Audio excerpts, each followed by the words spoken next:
മാവിൽ നിന്ന് ഞാൻ തോട്ടി ഉപയോഗിച്ച് മാങ്ങ പറിക്കും. ശരി, അതൊരു രീതിയാണല്ലോ, മാങ്ങ പറിക്കുന്ന ഒരു രീതിയാണ്. വേറെ ഒരാൾ പറഞ്ഞു, മാവിനോ പരിസര നിവാസികൾക്കോ ബുദ്ധിമുട്ട് വരാത്ത തരത്തിൽ ഞാൻ എറിഞ്ഞ് മാങ്ങ പറിക്കാം. അതൊരു രീതിയാണല്ലോ മാങ്ങ കിട്ടാൻ, ആർക്കും ബുദ്ധിമുട്ടില്ലെങ്കിൽ. ഒരാൾ അങ്ങനെ പറഞ്ഞു, നീ അങ്ങനെ പറിച്ചോ. ഈ 3 രീതിയിലൂടെയും മാങ്ങ എടുക്കാം. ഒരാൾ പറഞ്ഞു, മാങ്ങ കിട്ടാൻ ഞാൻ ഈ മാവ് വെട്ടുകയാണ്, അവിടെ ബുദ്ധിമുട്ടാണ്. അപ്പൊ രോഗശമനത്തിന് പല വിധേനയും മാർഗങ്ങളുണ്ട്, പല ചികിത്സാ രീതികളുമുണ്ട്.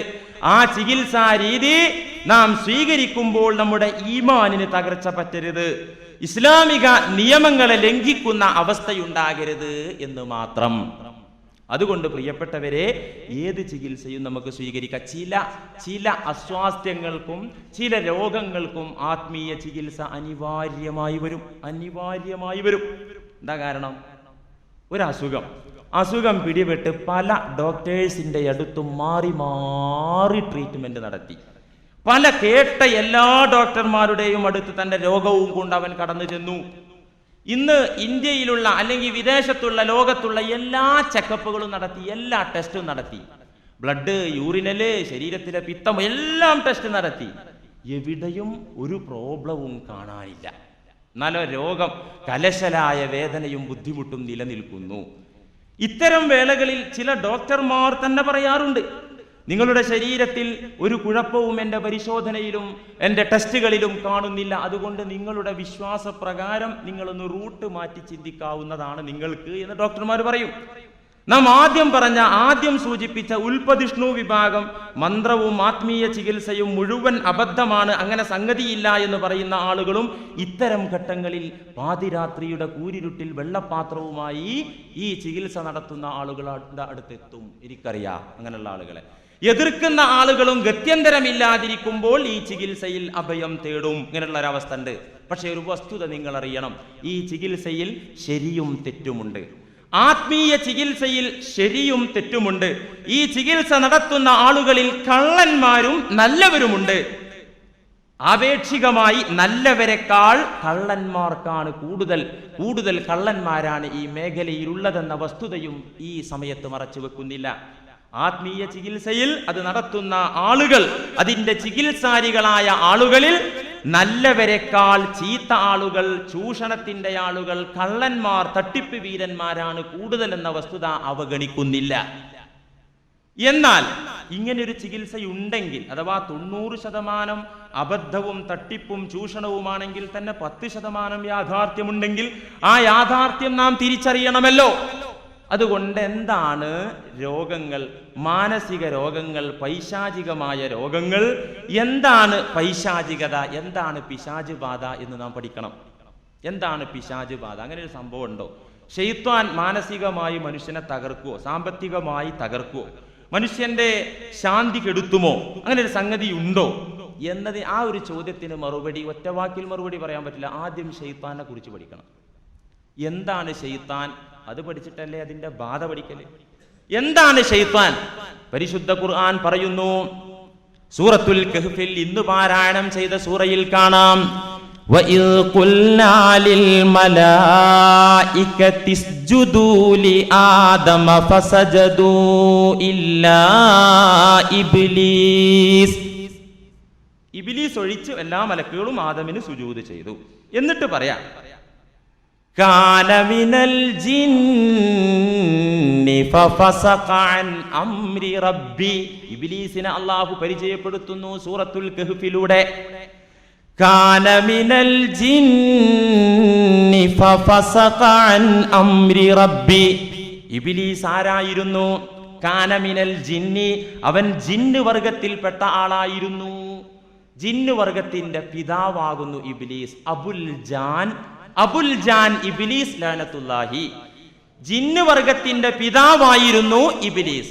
ഫഫസഖ അൻ അംരി റബ്ബി, അല്ലാഹുവിനെതിരെ പ്രവർത്തിച്ചു, അല്ലാഹുവിനോട് ധിക്കാരം പ്രവർത്തിച്ച കാരണത്താൽ അവൻ ജിന്ന് വർഗത്തിൽ നിന്ന് പുറത്താക്കപ്പെട്ടു, ആട്ടിയോടിക്കപ്പെട്ടു. അവൻ റജീമായി, അവൻ ലഈനായി, അവൻ എല്ലാ ലോക സജ്ജനങ്ങളായ ആളുകളുടെ ശാപത്തിന് പാത്രമായി. അപ്പൊ കാന മിനൽ ജിന്നി, ജിന്ന് വർഗത്തിൽപ്പെട്ട ആളായിരുന്നു. ചില ആളുകൾ പറയും ജിന്നോ, ജിന്നൊന്നുമില്ല, നമ്മൾ കാണുന്നില്ലല്ലോ, കാണാത്തൊന്നും വിശ്വസിക്കാൻ പറ്റില്ല.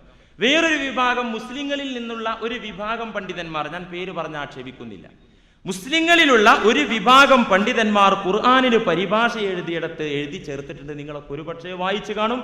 ജിന്ന് എന്ന് പറഞ്ഞാൽ അത് നമ്മുടെ ദൃഷ്ടിയിൽ കാണാത്ത ഒരു വിഭാഗമൊന്നുമല്ല. ജിന്ന് എന്ന് പറഞ്ഞാൽ കാട്ടുജാതി മനുഷ്യന്മാരാണ്. കാട്ടുജാതി മനുഷ്യന്മാർ നമ്മുടെ ഈ മൂന്നാർ, ഇടുക്കി ജില്ലയിലെ വനമേഖലകളിലൊക്കെ താമസിക്കുന്ന കാടന്മാർ. ജന്ന എന്ന് പറഞ്ഞാൽ എന്താ അർത്ഥം? എന്നിട്ട് അതിന് അർത്ഥം പറയുന്നുണ്ട്. ജന്ന എന്ന് പറഞ്ഞാൽ മറഞ്ഞു, സമൂഹത്തിന്റെ ജനങ്ങളുടെ മുഖ്യധാരയിലേക്ക് വരാതെ, ജനങ്ങളുടെ മുന്നിലേക്ക് വരാതെ ജിന്ന്, സംസ്കാരമില്ലാത്ത മലപ്പുറം കാക്കാന്മാർക്കൊക്കെ ഉള്ള പേരാണ് ജിന്ന്. മനസ്സിലായോ? അപ്പൊ ജനങ്ങളിലേക്ക് ഇറങ്ങി വരാതെ മറഞ്ഞ് സംസ്കാരമില്ലാതെ നിൽക്കുന്ന കാടന്മാരായ ജനതയാണ് ജിന്നുകളെന്ന് പറയുകയും എഴുതുകയും ചെയ്ത യുക്തിവാദി മുസ്ലിങ്ങൾ കേരളത്തിൽ ഉണ്ടായിട്ടുണ്ട്. സുബ്ഹാനല്ലാഹ്, അത്തരക്കാർക്ക് ഇസ്ലാമിൽ മെമ്പർഷിപ്പ് ഇല്ല. കാരണം ജിന്ന്, ഇൻസ്, ജിന്ന് എന്ന് രണ്ടും വേറെ വേറെയായി ഖുർആൻ എത്ര സ്ഥലത്താ പറഞ്ഞത്? പരിശുദ്ധ ഖുർആനിലെ ഒരു അധ്യായം തന്നെ സൂറത്തുൽ ജിന്ന് ആണ്. ജിന്ന് അധ്യായം ഞാൻ എണ്ണി നോക്കി 2 ദിവസങ്ങൾക്ക് മുമ്പ്. ഖുർആനിൽ ജിന്നിനെ കുറിച്ച് എത്ര സ്ഥലത്ത് പറഞ്ഞിട്ടുണ്ട്? എൻ്റെ ദൃഷ്ടിയിൽപ്പെട്ടത് 39 സ്ഥലങ്ങളിൽ ജിന്നിനെ കുറിച്ച് പറഞ്ഞിട്ടുണ്ട്. ഇനി എൻ്റെ ദൃഷ്ടിയിൽപ്പെടാത്ത ഭാഗങ്ങൾ ഉണ്ടായേക്കാം. ഇൻഡെക്സ് വെച്ച് നോക്കിയപ്പോ ജിന്നിനെ കുറിച്ച് 39 ഭാഗങ്ങളിൽ വളരെ വ്യക്തമായിട്ട് രേഖപ്പെടുത്തിയിരിക്കുകയാണ് ജിന്നിനെ കുറിച്ച് തന്നെ. അതുകൊണ്ട് പ്രിയപ്പെട്ടവരെ, ജിന്നുണ്ട്, അതിൽ വിശ്വസിക്കാത്തവന് ഇസ്ലാമിൽ മെമ്പർഷിപ്പ് ഇല്ല. അല്ലദീന യുഅ്മിനൂന ബിൽ ഗൈബ്, അദൃശ്യമായ പല കാര്യങ്ങളിലും വിശ്വസിക്കുന്നവരാണ് ഭക്തന്മാരായ അള്ളാഹുവിന്റെ ആളുകൾ. ഭക്തന്മാരായ മുത്തഖികൾ ആരാണെന്നറിയോ? അല്ലദീന യുഅ്മിനൂന ബിൽ ഗൈബ്, അദൃശ്യമായ പലതിലും വിശ്വസിക്കേണ്ടി വരും. എന്നിട്ടാ വയുഖീമൂന സ്വലാ വയുതൂന സക്ക എന്ന് പറഞ്ഞത്. ഏത്? അദൃശ്യമായ കാര്യങ്ങളിൽ വിശ്വസിച്ചതിന് ശേഷമാണ് എന്തുള്ളത്? അത് അല്ലാഹുവിൽ മാത്രമല്ല, മലക്കുകളിൽ വിശ്വസിക്കണം, ജിന്നുകളിൽ വിശ്വസിക്കണം, ഖുർആൻ പറഞ്ഞ കാര്യങ്ങളിലൊക്കെ വിശ്വസിക്കണം. അത് ദൃശ്യമായതാണെങ്കിലും അദൃശ്യമായതാണെങ്കിലും വിശ്വസിക്കണം. എന്നിട്ടാ നിസ്കാരം നിർബന്ധമുള്ളൂ. അതുകൊണ്ട് പ്രിയരെ, ജിന്നിനെ കുറിച്ച് ഒരുപാട് ഭാഗങ്ങളിൽ പരിശുദ്ധ ഖുർആൻ ഉണർത്തുന്നുണ്ട്. സൂറത്തുൽ ജിന്നിന്റെ ഭാഗത്ത്, അതുപോലെ തന്നെ മറ്റു ഒരുപാട് സൂറകളിൽ ജിന്നിനെ കുറിച്ചുള്ള പരാമർശമുണ്ട്. ഉദാഹരണത്തിന് ചില ആയത്തുകൾ നിങ്ങൾ ശ്രദ്ധിക്കുക. അല്ലാഹു സുബ്ഹാനഹു വ തആല നബി സല്ലല്ലാഹു അലൈഹി വസല്ലമ തങ്ങളോട് പറഞ്ഞു, ഖുൽ ഊഹിയ ഇലയ്യ അന്നഹു ഇസ്തമഅ നഫറും മിനൽ ജിന്ന്. ഖുൽ നബിയെ, അങ്ങയിൽ വിശ്വസിച്ച ജനതയോട് പറയുക, അന്നഹു ഇസ്തമഅ നഫറും മിനൽ ജിന്ന്. നിങ്ങൾ അറിയാത്തൊരു സംഭവം ഇവിടെ നടന്നിട്ടുണ്ട്. എന്തറിയോ? അന്നഹു ഇസ്തമഅ നഫറും മിനൽ ജിന്ന്, ജിന്ന് വിഭാഗത്തിൽപ്പെട്ട ഒരു സംഘം ആളുകൾ നമ്മുടെ ഖുർആനോത്ത് കേട്ടിട്ടുണ്ട്. അവർ വന്നതും കേട്ടതും നിങ്ങൾ അറിഞ്ഞിട്ടില്ലല്ലോ. എന്നാൽ എല്ലാ ഗൈബും അദൃശ്യമായതും അറിയുന്ന, അദൃശ്യമായി നിലകൊള്ളുന്ന ജിന്ന് വർഗത്തെ പടച്ച റബ്ബ് പറഞ്ഞു തരുന്നു. എന്താ പറഞ്ഞു തരുന്നത്? അന്നഹു ഇസ്തമഅ നഫറും മിനൽ ജിന്ന്, ജിന്ന് വിഭാഗത്തിലെ ഒരു കൂട്ടം പരിശുദ്ധ ഖുർആൻ ശ്രദ്ധിച്ച് കേട്ടിട്ടുണ്ട്. കേട്ടിട്ടെന്താ അവർ പ്രതികരിച്ചത്? ഫഖാലൂ ഇന്നാ സമിഅനാ ഖുർആനൻ അജബാ, വളരെ അത്ഭുതകരമായ ഒരു ഖുർആൻ ഞങ്ങൾ കേട്ടു എന്നവർ പ്രതികരിച്ചു. അവർ പറഞ്ഞതാ, അത്ഭുതകരമായ ഖുർആൻ കേട്ടല്ലോ.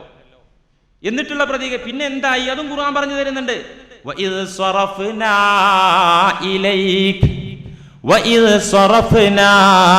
ഇലൈക നഫറം മിനൽ ജിന്ന് യസ്തമിഊനൽ ഖുർആൻ.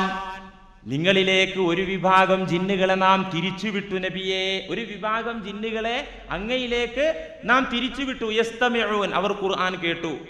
അങ്ങനെ ഫലമ്മാ ഹളറൂഹു ഖാലൂ അൻസിതു, അവർ ഖുർആൻ ഓതുന്ന സദസ്സിലെത്തിയപ്പോൾ അവരിലെ ഒരു വിഭാഗത്തോട് പറഞ്ഞു, അൻസിത്തു, മിണ്ടാണ്ടിരിക്കടാ, ഖുർആനാ ഓതുന്നത്. അപ്പൊ അവർ ശബ്ദം ഉണ്ടാക്കുന്നു. മനസ്സിലായി?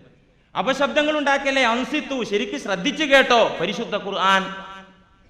ഫലമ്മാ ഖളൗ വല്ലൗ ഇലാ ഖൗമിഹിം മുൻദിരീൻ.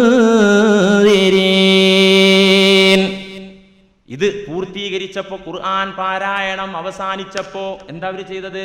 ഈ അത്ഭുതകരമായ ഖുർആൻ കേട്ടു, അതവർ ആസ്വദിച്ചു. അവരെല്ലാവരും ശ്രദ്ധിച്ചു കേട്ടിട്ട് പിന്നെന്താ ചെയ്തത്?